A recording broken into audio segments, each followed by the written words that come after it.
Okay, students. Now today we will make an experiment how a fully hang bar magnet behaves. Okay. So first of all, we will hang a bar magnet with a string tied on a stand. Then spin the hanging magnet and let it come to rest.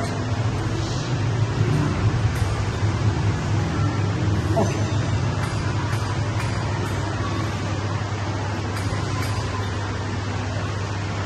So what happened? You can see the freely suspended magnet.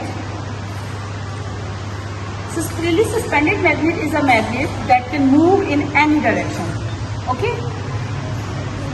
So magnet has two poles. One is south pole and the other is north pole. So with the help of freely suspended magnet, you can find the directions.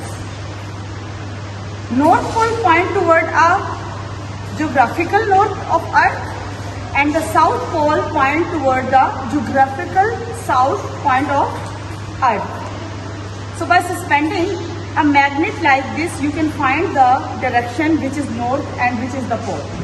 Okay? So here, the direction shows, blue side is showing the south pole and the red is showing our north pole. So that's all. If you have any question, then ask. Excuse me, ma'am, I have my question. Okay. Ma'am, but opposite poles attract each other, then why its north pole points toward north pole of the earth? Okay. Okay, there is a difference between earth pole and the magnetic pole.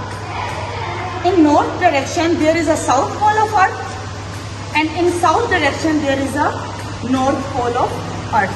So that's the reason behind it. Thank you.